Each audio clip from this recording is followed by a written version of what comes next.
If you don't travel in an RV the right way this year, you'll never get over it. Do you remember that vacation that you went on that didn't quite live up to your experience?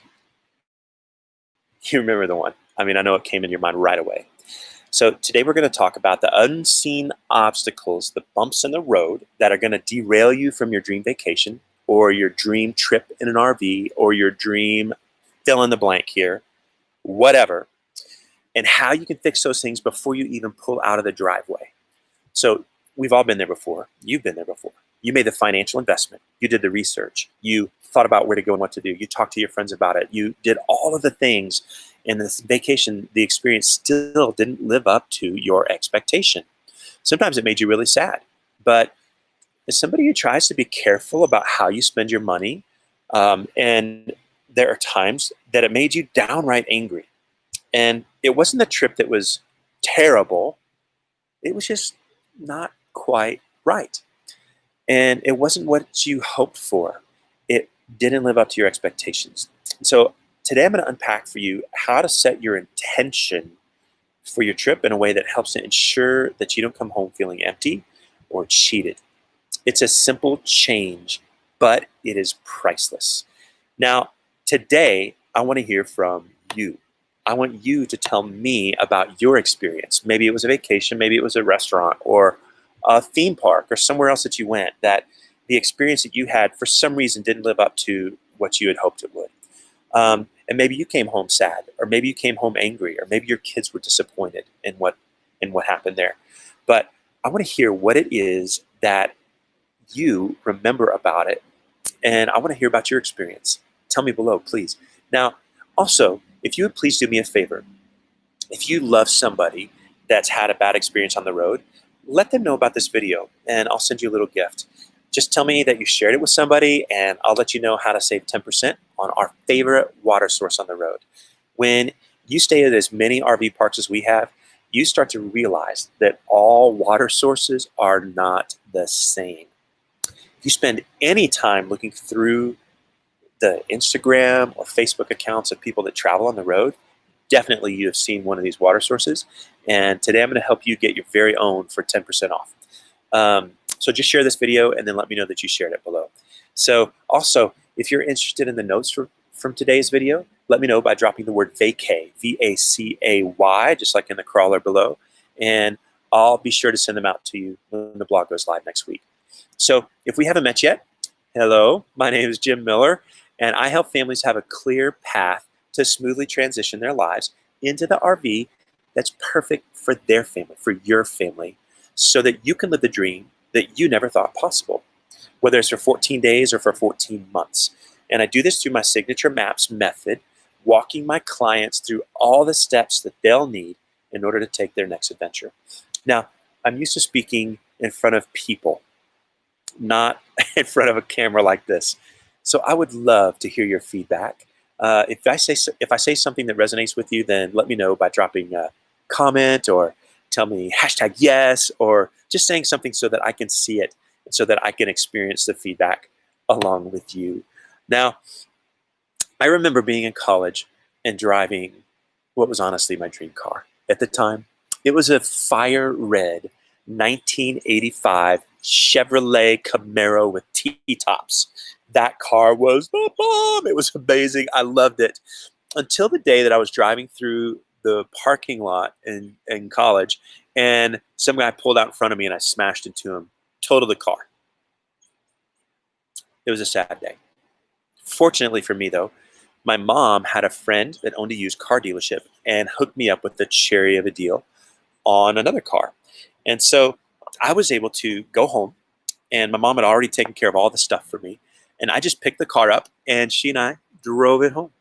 And so I jumped in the car and she jumped in the passenger seat. And I remember to this day driving onto the highway and listening to the sound of the engine as I was accelerating to highway speed. And in my mind, I saw an image of a hamster running on a wheel, trying to speed up the car to get on the highway. And I told my mom, I had the audacity to say these words out of my mouth, if you can imagine. I had the audacity to say to my mom, "Oh my gosh, Sounds like the engine's going to explode.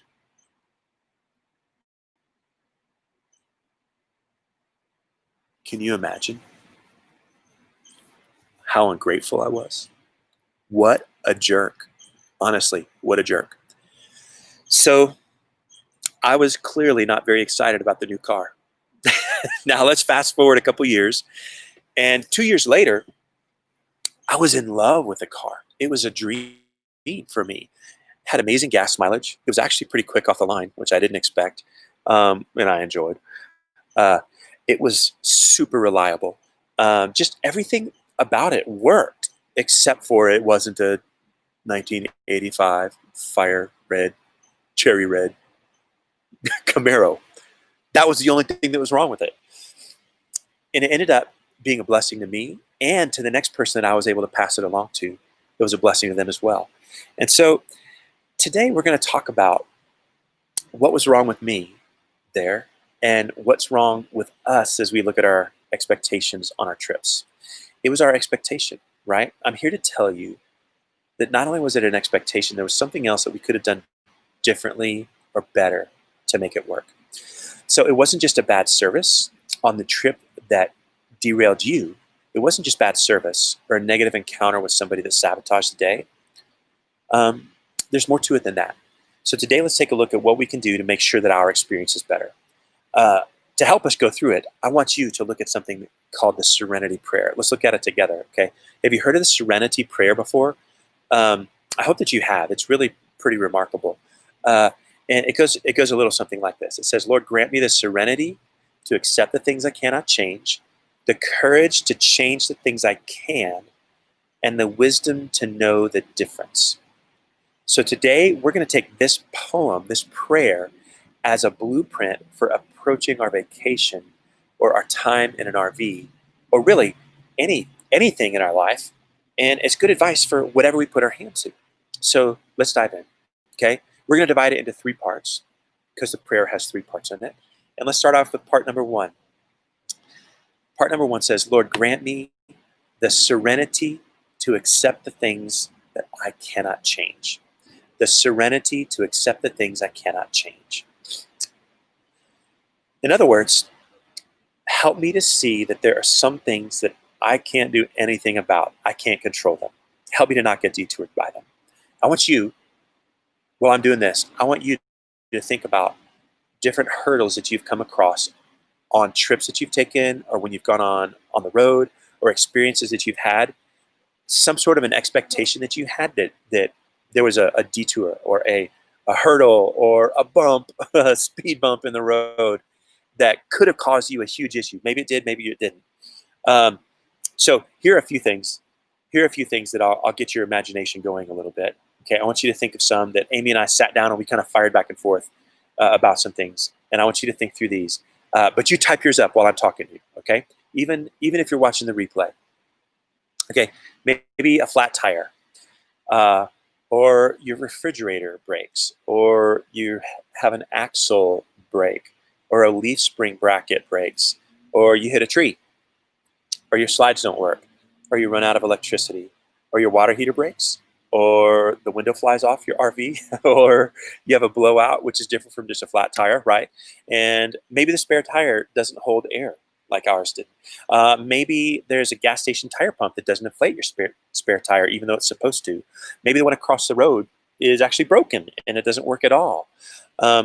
Maybe you have a busted window. Maybe your door breaks. Maybe you can't get level in the RV where you've parked, so you have an issue there. Your trim falls off. Awning won't go out. Your awning won't come back in. Maybe you drive half a mile down a road that you end up having to back out of because it was a dead end and your GPS just thought you could go down and do a quick U-turn. Maybe the turbo in your truck goes out and you can't go up a hill. Maybe the outdoor kitchen blows open on the road and stuff starts to fly out.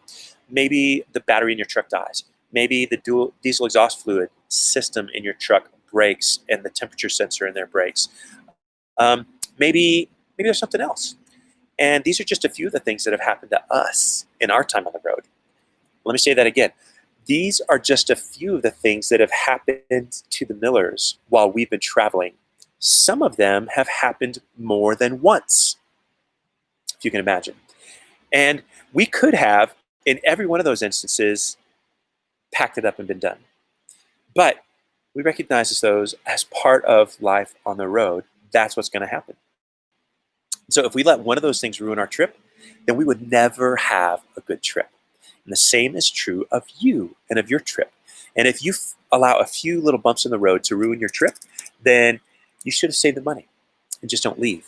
Or better yet, send me the money and I'll go on the trip for you and I'll only tell you about the good things that happen, and then you don't have to experience any of the bad stuff.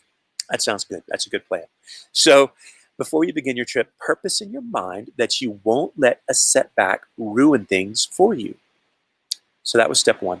Step two, part two of the Serenity Prayer: grant me the courage to change the things that I can.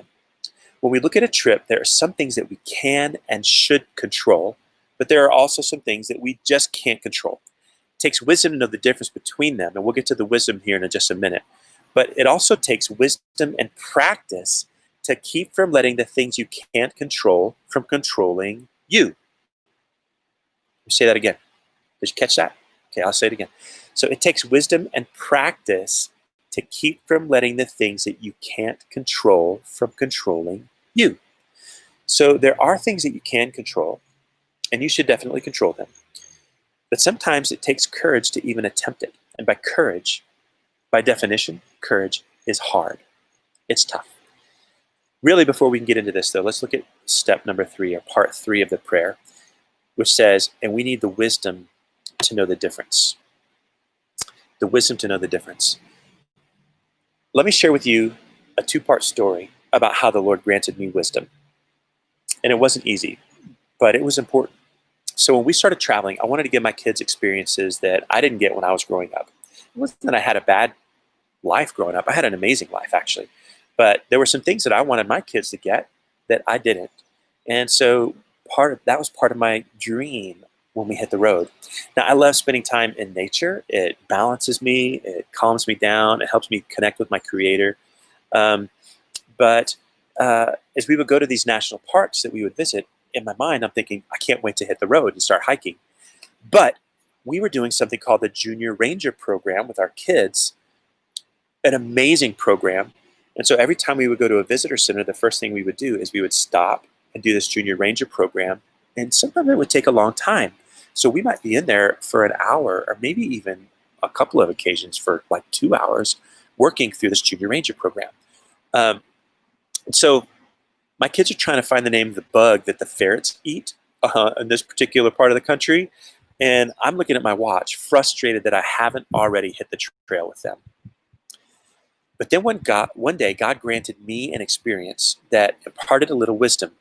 And it actually happened, like I said, in 2 stages. First, I was standing in the visitor center somewhere in the Southwest, I don't remember where exactly, reading about a people group that had fled another place to come here. And I realized that this was the culmination of 3 other visitor centers that we had been to. I saw history tied together in that moment in ways that I never did in a classroom, that I never did when I was growing up. And I got excited about it. It really fired me up because I realized that I was walking in a place that was full of history, of people, of lives that had changed and been challenged, and these people that had grown and experienced persecution and suffering. And it was amazing. It just enlightened me in a way that I hadn't seen before. So more than that, we had been traveling through places for months that had been full of this history, and I just hadn't seen it. I just didn't have the eyes to see it. And then on another day, we were driving along a highway, and my 6-year-old at the time, Micah, yelled out of the back seat of the truck. He said, "Look, Dad, that used to be a volcano." I was like, "Hey, why do you say that, Micah?" And he said, "Because it's covered in basalt." And I turned to Amy and I said, "Hey, look up what basalt is." I don't know what he's talking about. And I realized that Micah was living and learning through experiences in ways that I never had growing up. So I had taken 7th grade geography and geology and all those kinds of classes, but I didn't understand basalt and what basalt was and how I just didn't understand the things that he told me about. And so he was able to share with me something that he had learned that changed my perception of what we were experiencing.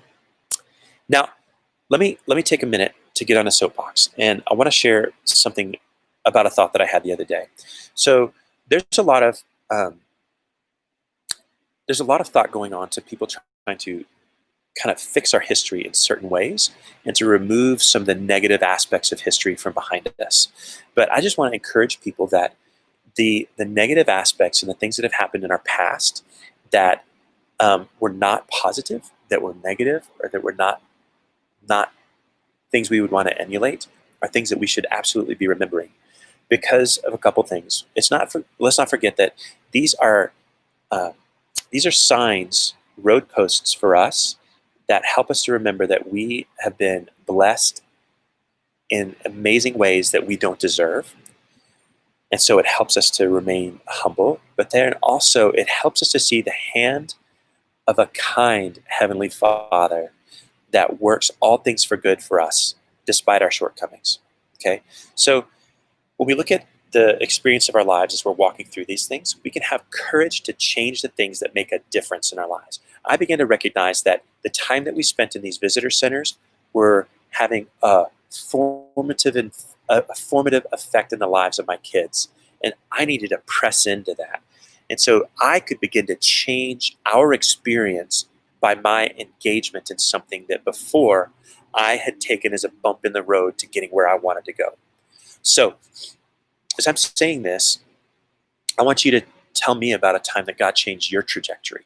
Where was a time when you had a wake-up experience, something that showed you how you could change and do something a little bit different or better? So let's look at these things again. Let's do a quick, speedy recap here and talk about the 3 things that we've looked at. So first off, we've talked about 3 things that we could do to make sure that the time that we travel with lives up to our expectation, right? And we took 3 things and 3 directions from the serenity prayer in order to figure that out. The first was, Lord, grant me the serenity to accept the things I can't change. Don't let uncontrollable things ruin the day. Second, grant me the courage to change the things I can. In other words, courage is by definition hard, and there are certain things that you can change and you can work on, but to figure those out, you have to first press in to what you're looking for, what your expectations are, and then second, you have to begin to work to change and mold those to show the right way, the right path that you're going to walk on. And then third, you have to have the wisdom to know the difference. I shared with you how the Lord granted me wisdom in our travels so that I could see how my focus needed to change. And we did. That was something that we began to press into, that we took the courage to then change that focus a little bit. So your family's going to be different from mine, and your situation is going to be very different from ours. But as we figure out and we walk out these 3 different tools and resources and ways that we can have our expectation match and look forward to things the right way, then it's going to change your experience on the road. And you're going to look at your experience on the road differently than you would have otherwise. So if you would like reminders before we go live, then I'm going to drop a link here, and you can just type this link in to your browser, and it'll let you get live reminders as I get ready to pop up these videos every week. And I would love to see you in these videos. So it's exploretheunseen.com, go.exploretheunseen.com/live reminders to get reminders when I'm about to go live each week. And I can't wait to see you guys again next time. Again, I'm Jim Miller, and I help families transition their lives into the RV of their dreams so that they can begin to experience the adventure they never dreamed possible. I look forward to seeing you guys next week as we go live again. Thanks so much.